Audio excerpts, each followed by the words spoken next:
Hello everyone, welcome to जगत explain. Chapter 37 की starting में हम राजा को देखते हैं, जो उन सभी चीजों को देखकर कहता है कि ये चीजें तो कमाल की हैं, लेकिन आखिर ये चीजें हैं क्या। और कहता है कि चलो जल्दी से अंदर चलते हैं। तो किम राजा को पढ़कर कहता है कि फादर, इसके आगे की चीजें आप जो भी दिखने वाले हो वह सभी बहुत ही कॉन्फिडेंशियल हैं। तो फादर, आप और दूसरे मंत्रियों के अलावा बाकी सभी ऑफिसर्स को। तो राजा कहता है ठीक है, मैं समझ गया, और बोलता है कि केवल मेरे साथ मिनिस्टर्स ही अंदर आएंगे, बाकी सभी लोग वहीं बाहर इंतजार कीजिए। और फिर राजा कहता है कि तो तुम और इन रिटेनर्स ने रिसर्च इंस्टीट्यूट में इन सभी चीजों को बनाया है। तो किम कहता है कि आपने सही कहा। और ऑफिसर जोंग इंजी मिनिस्ट्री ऑफ पब्लिक वर्क जोंग चियो और रॉयल काउंसिलर जेंग की तरफ इशारा करते हुए कहता है कि हाँ, इन सभी ने बहुत ही हार्ड वर्क किया है। तो राजा खुश होता है और कहता है कि हाँ, मैं देख ही सकता हूँ कि तुम सभी ने बहुत हार्ड वर्क किया है। तभी राजा एक लंबी सी लकड़ी की छड़ी जैसी चीज को उठाता है और कहता है कि आखिर यह लॉन्ग स्टिक क्या है। तो किम कहता है कि इस डिवाइस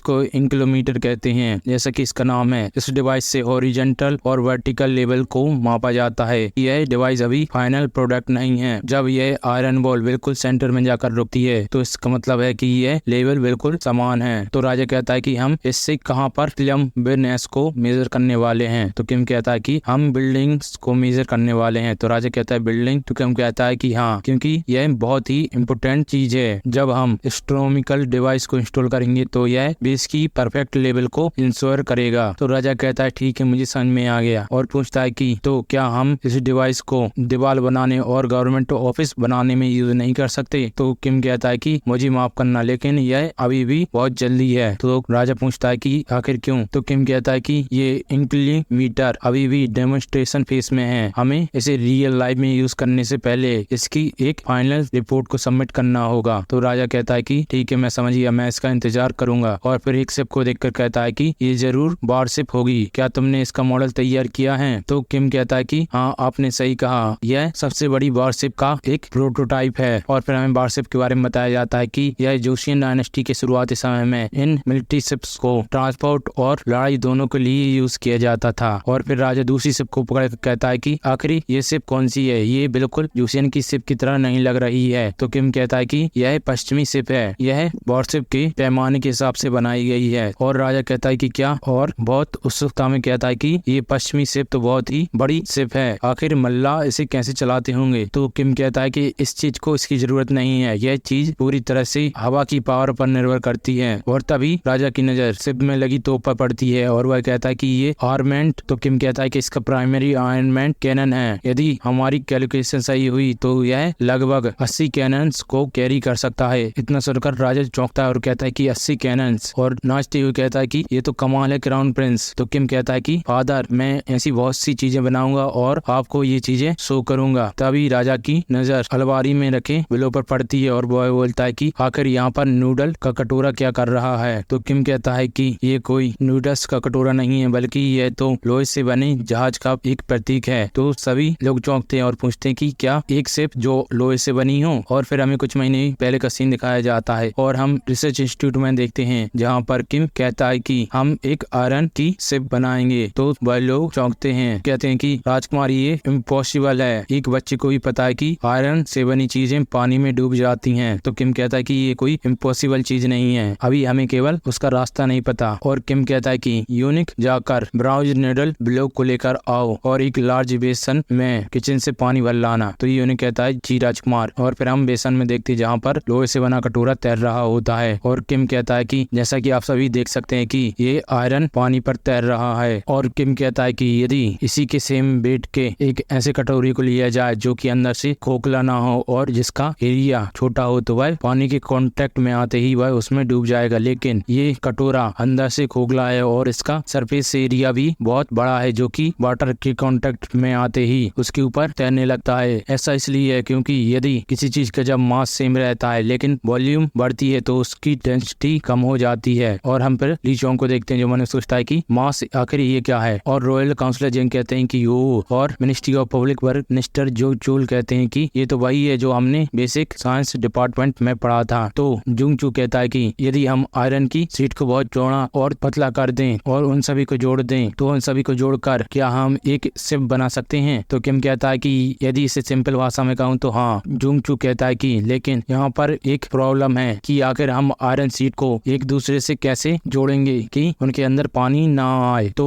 किम कहता है कि यही तो तुम लोगों की टास्क है कि तुम्हें इसके ऊपर रिसर्च करनी है, मैं ये तुम लोगों के ऊपर छोड़ता हूँ। और फिर वह मंत्री मन में सोचते हैं कि क्या हमें रिजाइन कर देना चाहिए। तो किम कहता है कि इस तरह से यह नोडल बॉल यहाँ पर आया है। तो राजा कहता है कि ओ, और लेफ्ट स्टेट काउंसिलर कहते हैं कि मुझे नहीं लगता कि लोहे से एक शिप को बनाना इतना आसान होगा, लेकिन हम इसके बारे में पता लगा सकते हैं। तो किम कहता है कि हाँ, ऑफ कोर्स हम ऐसा कर सकते हैं, हमें इसकी बेसिक प्रिंसिपल पता है, तो हमें केवल इसको बनाने का रास्ता ढूंढने की जरूरत है। तो लेफ्ट स्टेट काउंसिलर कहते हैं कि लेकिन राजकुमार, क्या यहाँ पर यह समस्या नहीं है कि हमें नहीं पता कि लोहे से एक शिप को बनाने में आखिर कितना लंबा समय लगने वाला है। तो राजा कहता है कि क्या मैं इस आयरन शिप को अपने समय में देख सकता हूँ। तो किम कुछ देर शांत रहता है और कहता है कि फादर नहीं, आप इसे अपने समय में नहीं देख सकते, और यहाँ पर हाई चांस है कि इस आयरन शिप को मैं अपने समय में भी नहीं देख पाऊंगा। जिस पर राजा चौंकता है और कहता है कि क्या, और बोलता है कि ये सोचने की बात है कि हमारी इतनी रिसर्च के बाद भी हम इसे अपने समय में नहीं देख सकते, तो आखिर हमें इसमें पैसे और समय देने की क्या जरूरत है। तो किम मुस्कुराता है और कहता है कि ये हमारे जोशियन के फ्यूचर के लिए बहुत अनिवार्य है, आप मुझ पर विश्वास कीजिए फादर। तो राजा मन में सोचता है कि ये छोटा बच्चा, और कहता है कि लेकिन इसकी ये बकवास सी दिखने वाली चीजें ही आखिर में जाकर हमेशा एक अच्छा रिजल्ट शो करती हैं। और फिर राजा कुछ देर शांत रहता है और कहता है कि ठीक है, हम इसे करने वाले हैं, लेकिन मैं इसमें आंखें बंद कर पैसा और समय बर्बाद नहीं करने वाला। तुम्हें इसके बारे में एक प्रॉपर और एक्यूरेट प्लान और रिपोर्ट सबमिट करनी होगी समय समय पर। तो किम कहता है कि जैसा आपका आदेश। और फिर राजा एक गोल आइटम को देखकर कहता है कि मुझे ये चीज कुछ देर से परेशान कर रही है, आखिर यह अजीब सी चीज है क्या। तो किम कहता है कि इसे हेरोन्स स्ट्रीम बॉल कहते हैं। तो राजा कहता है कि हेरोन स्ट्रीम बॉल, और किम कहता है कि यह एक ऐसा डिवाइस है जिसे पश्चिम के फेमस स्कॉलर ने कुछ समय पहले ही बनाया है। और फिर हमें उस समय का सीन दिखाया जाता है जहाँ पर किम रिसर्च इंस्टीट्यूट में उन सभी को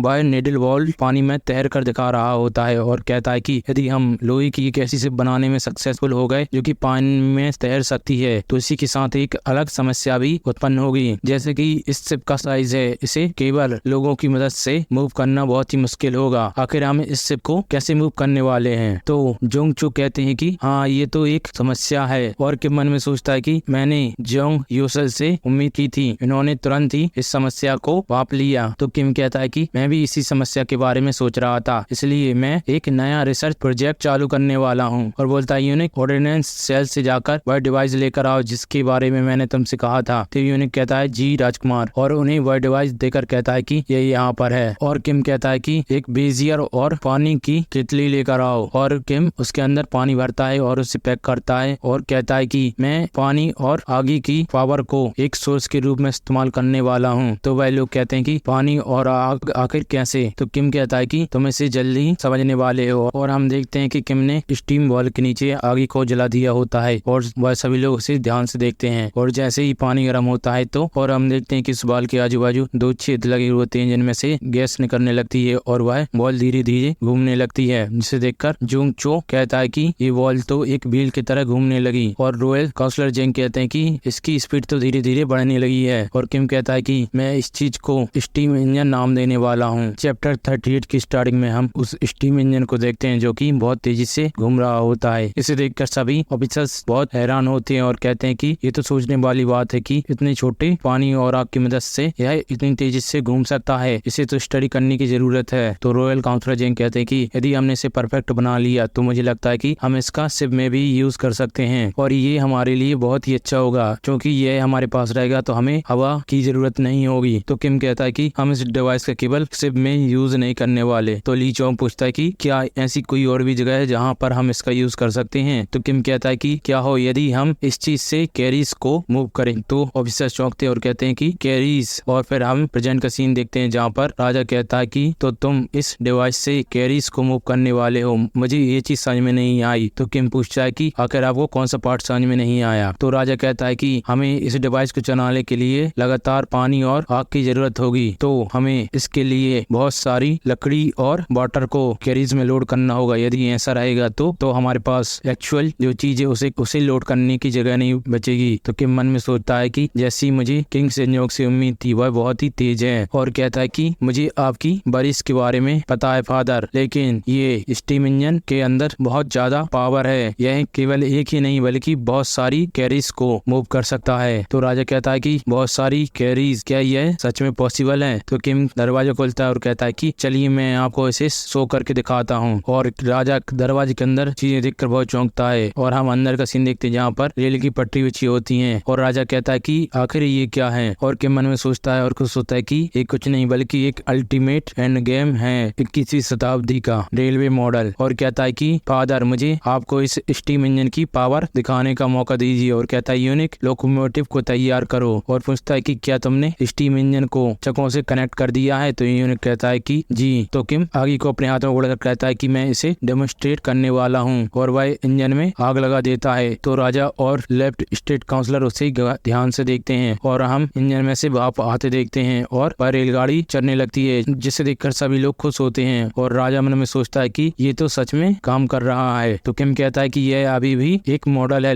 इसमें थोड़ी और रिसर्च करने की जरूरत है, फिर हम इसे यूज कर सकते हैं। यदि हमारी रिसर्च कंप्लीट हुई तो हम एक दिन में ओसान से हांगयांग पहुंच सकते हैं। और कहता है कि हम केवल एक दिन में जोशियन के सबसे साउथ वाले हिस्से से नॉर्थ वाले हिस्से में आ सकते हैं। जब ऐसा होगा तो जोशियन की रुकी हुई धड़कन फिर से धड़कने लगेगी। तो राजा कहता है कि जोशियन की रुकी हुई धड़कनें फिर से धड़कने लगेंगी। तो किम कहता है कि यदि हम जोशियन की अभी की सिचुएशन को देखें तो जोशियन की धड़कन रुकी हुई है, क्योंकि हमारे जोशियन राज्य में बहुत बड़ी बड़ी माउंटेन हैं, जिनके कारण लोग जिस जगह पर जन्म लेते हैं वहां से दूसरी जगह नहीं जा पाते और वह अपनी उसी जगह पर मर जाते जहाँ पर उन्होंने जन्म लिया होता है। इसलिए वह लोग बाहर की सिचुएशन से बिल्कुल बेखबर रहते हैं और उनकी जिंदगी एक ही जगह पर रुक जाती है। लेकिन यदि यह लोकोमोटिव पूरी कंट्री में घूमेगा तो जोशियन व्यापक रूप से मानव को लाभ पहुंचाने वाले प्रिंसिपल को रियलाइज कर लेगा। इस पर लेफ्ट स्टेट काउंसलर और राइट स्टेट काउंसलर खुश होते हैं और कहते हैं कि ये तो बिल्कुल एक सपने जैसा लग रहा है। तो राजा मन में सोचता है कि इस रिसर्च की कोई गारंटी नहीं है कि यह सक्सेसफुल होगी, लेकिन ये तो क्लियर है कि इसमें बहुत ज्यादा बजट इन्वॉल्व होने वाला है। और किम राजा के फेस को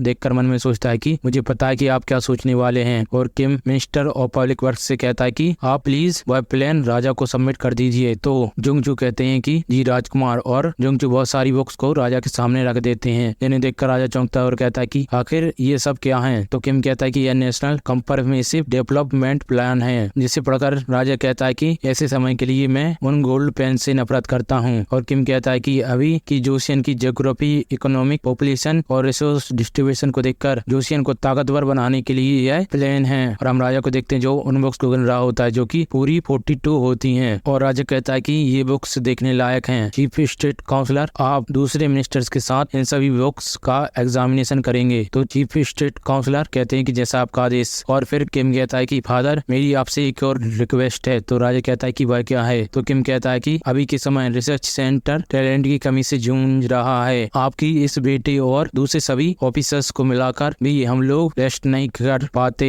तो राजा मिनिस्ट्री ऑफ पब्लिक वर्क से पूछता है कि क्या यह सही है? तो हम जुंगचू को देखते हैं जो ये सुनकर ही रोने लगता है, जिसे देखकर राजा चौंकता है। और फिर जुंगचू कहता है कि यहाँ पर हम लोग एक से अधिक चीजों पर क्राउन प्रिंस के साथ काम कर रहे हैं। हमारे पास करने के लिए बहुत सी चीजें हैं, लेकिन हमारे पास बहुत ही कम लोग हैं, इसलिए हमें बिल्कुल भी ब्रेक का टाइम नहीं मिलता। तो राजा कहता है कि क्या आप लोगों ने अभी कुछ और ऑफिसर्स को गैदर नहीं किया था? तो ministry of public work minister कहते हैं कि हमारे यहाँ की रिसर्च इंस्टीट्यूट में बहुत ज्यादा काम करने के रूमर्स सब जगह फैल गए हैं, इसलिए कोई भी यहाँ पर आना नहीं चाहता। शुरुआत में जब कुछ लोगों ने ये सुना कि वह लोग यहाँ पर काम करेंगे तो उनकी रैंक बढ़ जाएगी, तो वह लोग यहाँ आए। लेकिन जैसे ही न्यू ऑफिसर्स आते हैं तो राजकुमार कोई नया प्रोजेक्ट चालू कर देते हैं। और जैसा कि महाराज को पता ही होगा कि रिसर्च सेंटर को बने हुए आधे साल से भी ज्यादा हो गया है और हम लोग बहुत सी चीजों को बना रहे हैं और हमें बहुत से टास्क करने होते हैं। राजा मिनिस्टर ऑफ पब्लिक वर्क की इस हालत को देखकर कहते हैं कि किम, तुम बच्चे, और खुश होते हुए कहता है कि इसे देखकर ऐसे लगता है कि तुम बच्चे बहुत ही हार्ड वर्क कर रहे हो। तो किम कहता है कि ये तो आपकी महानता है। और वह सभी लोग इस सुनकर काफी दुखी होते हैं। तो राजा कहता है कि मैं समझ गया, लेकिन इस रिसर्च में बहुत ज्यादा बजट लगने वाला है, इसलिए मुझे लगता है कि हमें इस इश्यू को बहुत केयरफुली डिस्कशन से सॉल्व करना होगा। तो किम कहता है कि मैं समझ गया। और राजा कहता है लेकिन इसे देखकर ऐसा नहीं लगता कि तुमने मुझे सब कुछ दिखा दिया। एक ईविल स्माइल लेकर कहता है कि जो मैंने तुम्हें इतना सारा बजट दिया था रिसर्च सेंटर में, उसे देखकर ऐसा नहीं लगता कि केवल तुमने इतनी छोटी चीजों को अचीव किया होगा। और किम मन में सोचता है कि जैसा मुझे फादर से उम्मीद थी। और राजा कहता है कि तो क्या हमें वह जगह नहीं देखना चाहिए? मेरा मतलब है एरिया 51। तो किम कहता है कि आपका जैसा आदेश। चैप्टर 39 के स्टार्टिंग में हम राजा और किम को एरिया 51 की तरफ जाते देखते हैं। तो तो राजा कहता है कि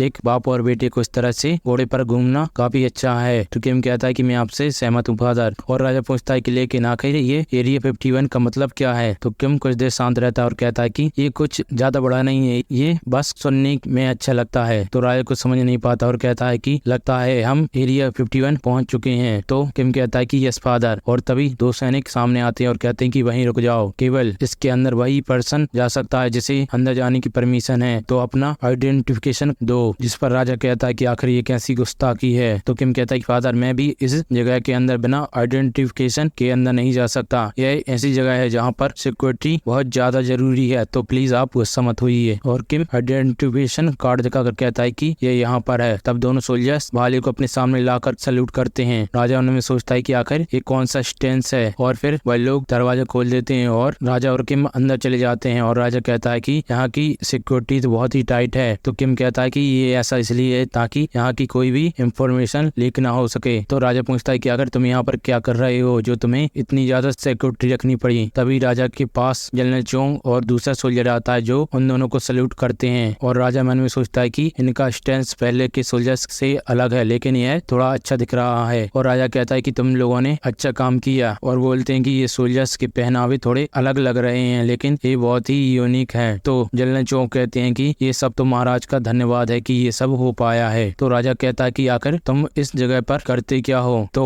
जनरल चोंग कहते हैं कि हम इस जगह पर गन पाउडर में इम्प्रूवमेंट और उसे डेवलप करते हैं, और साथ ही हम कैनन्स और गन्स को भी इम्प्रूव और उन्हें डेवलप करते हैं, और इसी तरह हम और भी वेपनरी को डेवलप करते हैं। यदि मैं इसे शॉर्ट में कहूँ तो हम लोग मिलिट्री से रिलेटेड सभी चीजें करते हैं। तो राजा कहता है कि तो ऐसा है, मैं देखना चाहता हूँ आखिर तुम लोग क्या करते हो, तो क्या तुम मुझे वहाँ पर ले जाओगे। तो जनरल चोंग कहते हैं कि आप प्लीज इस रास्ते आइए। और जनरल चोंग कहते हैं कि इस जगह से आगे आपको अपने घोड़े को भी यहीं पर पीछे छोड़ना होगा। तो राजा मन में सोचता है कि आखिर इन दरवाजों के पीछे क्या है जो यह इतना स्टिक हो रहा है। और फिर हम राजा और लेफ्ट राइट स्टेट काउंसलर और चीफ स्टेट काउंसलर को अंदर देखते हैं, जहाँ पर राजा कटोरे में गन पाउडर को देखकर कहता है कि क्या यह गन पाउडर नहीं है। तो जनरल चोंग कहते हैं कि आपने सही कहा, हम लोग स्ट्रॉन्गर गन पाउडर को डेवलप कर रहे हैं। और एक कटोरी की तरफ इशारा कर कहता है कि यह वह गन पाउडर है जो जोशियन में यूज होते आ रहा है। और कहता है कि चलिए मैं आपको एक्सप्लेन करता हूँ। जो सबसे राइट में है जिसका कलर मिट्टी के जैसा है वह पुराना गन पाउडर है जिसे हम ओरिजिनली यूज करते थे, और हमें इसे बोलने में आसानी हो इसलिए हम इसे ओरिजिनल गन पाउडर बुलाते हैं। और फिर एक कटोरे को उठाकर कहता है कि ये है डबल स्ट्रेंथ गन पाउडर जो कि हमारे ओरिजिनल गन पाउडर को इम्प्रूव करने पर बना है। तो राजा कहता है कि इसका कलर तो ओरिजिनल गन पाउडर के कलर से थोड़ा डार्क है, आखिर यह ओरिजिनल गन पाउडर से कैसे डिफरेंट है। तो जनरल चोंग कहते हैं कि मुझे एक्सप्लेन करने दीजिए। कहता है कि जैसा कि आप अभी जानते होंगे कि जो एग्जैक्टिंग गन पाउडर है उसके जो रॉ मटेरियल है उन्हें मिक्स करने के बाद उनके ऊपर से पानी छिड़का जाता है ताकि वह गन पाउडर चिपचिपा हो जाए। उसके सूख जाने के बाद वह सोयाबीन के दाने की तरह हो जाता है, और बाद में हम उसे एक छन्नी द्वारा छान लेते हैं। अब तक जो पुराना ओरिजिनल गन पाउडर है और यह गन पाउडर की मेथड सेम ही है, लेकिन यहाँ से इस गन पाउडर की मेथड डिफरेंट हो जाती है। आगे प्रोसेस में हम फिल्टर पावर की जगह इस गन पाउडर में ग्रेफाइट का यूज करते हैं। तो राजा कुछ सोचता है और कहता है कि तुमने कहा ग्रेफाइट, क्या यह वही चीज नहीं है जिससे क्राउन प्रिंस ने कुछ समय पहले माइनर्स से मांगा था। तो जनरल चू कहते हैं कि हाँ आपने सही कहा। तो राजा पूछता है कि आखिर इसका बेनिफिट क्या है। तो जनरल चू कहते हैं कि इसके बहुत सारे बेनिफिट हैं। यदि हम ग्रेफाइट को इसमें गन पाउडर में मिक्स करेंगे तो यह नमी को रोकने में मदद करता है, साथ ही यह अपने आप फटता नहीं है। और जनरल चू कहते हैं कि इसका एक और फायदा है कि हम इसमें से सल्फर को हटा देते हैं। तो राजा कहता है कि सल्फर को हटाना, क्या इसके बाद भी गन पाउडर डेटोनेट होता है। तो जनरल चोंग कहते हैं कि हाँ वह होता है। तो राजा कहते हैं कि बहुत लंबे समय से गन पाउडर में सल्फर का यूज होते आ रहा है, क्या यह सही होगा कि हम इसमें से सल्फर को हटा दें। तो जनरल चोंग कहते हैं कि हाँ, सल्फर को हटाने पर हम एक कैरेक्टरिस्टिक को गेन करते हैं जो कि हमारी वीकनेस और स्ट्रेंथ दोनों है, और बताता है कि यह गन पाउडर नॉर्मल फर्स्ट से नहीं जलने वाला। तो राजा कहता है कि आखिर तुम इसे कैसे जलाने वाले हो। तो जनरल चू उसे कुछ दिखाकर कहता है कि हम इसका यूज करेंगे। तो राजा उसे देखता है जो कि कैप्स होती हैं और पूछता है कि आखिर ये चीज क्या है। तो जनरल चू कहते हैं कि इसे कैप कहते हैं, मेरा मतलब इसे कॉपर इंजिटेशन कैप कहते हैं। इसके अंदर गन पाउडर है, इन्हें क्राउन प्रिंस ने बनाया है। तो राजा कहता है कि हम दूसरे गन पाउडर को एक गन पाउडर को चलाने के लिए यूज करेंगे, क्या इससे चीजें कॉम्प्लिकेटेड नहीं हो जाएंगी। तो जनरल चू कहते हैं कि आपको इसकी एक्सप्लेन एक्सप्लेनेशन देने की जगह मैं आपको इसे डेमोन्स्ट्रेट करके दिखाना चाहता हूँ। मुझे लगता है कि आप इसे स्वयं देखेंगे तो अच्छे से समझ जाएंगे। और बोलता है कि मैं आपको डेमोन्स्ट्रेशन हॉल ले जाता हूँ। और फिर राजा उस हॉल को देखकर कहता है कि ये तो बहुत ही बड़ा एरिया है और कहता है कि वह स्केयर क्रूज कुछ ज्यादा ही दूर नहीं है और बोलता है कि वह जरूर तुम्हारे टारगेट होंगे। तब जनरल चो कहते हैं कि चलो हमारे डेमोन्स्ट्रेशन को शुरू करो और कहते हैं कि गन वाले सोल्जर्स को बुलाओ। और हम 2 सोल्जर्स को देखते हैं जिनके हाथ में गन होती है जो आते हैं और जिस पर राजा कहता है कि आखिर वह गन्स क्या हैं। तो किम बताता है कि वह न्यूली डेवलप गन्स हैं। जिस पर चीफ स्टेट काउंसलर कहते हैं कि ये चीजें तो बहुत ही विचित्र हैं। और तभी वह सोल्जर्स गन चलाने की तैयारी करते हैं और गन की नली में गन पाउडर डालते हैं और उसे दबाते हैं और साथ ही वह कुक्स को ऊपर करते हैं और कैप्स को लगाते हैं। और जनरल चोंग आदेश देते हैं कि फायर करने के लिए तैयार हो जाओ और वह सोल्जर्स अपने ट्रिगर पर उंगली रख लेते हैं और जनरल चो आदेश देते हैं कि फायर। तो वह सोल्जर्स फायर कर देते हैं और हम देखते हैं कि कुक सीधे जाकर कैब में लगता है और उनके नली से गोली निकलती है जो कि सीधे जाकर स्क्रो क्रोज को लगती हैं, जिसे देखकर राजा और सभी काउंसलर चौंक जाते हैं और कहते हैं कि ये तो बहुत ही कमाल की चीज है।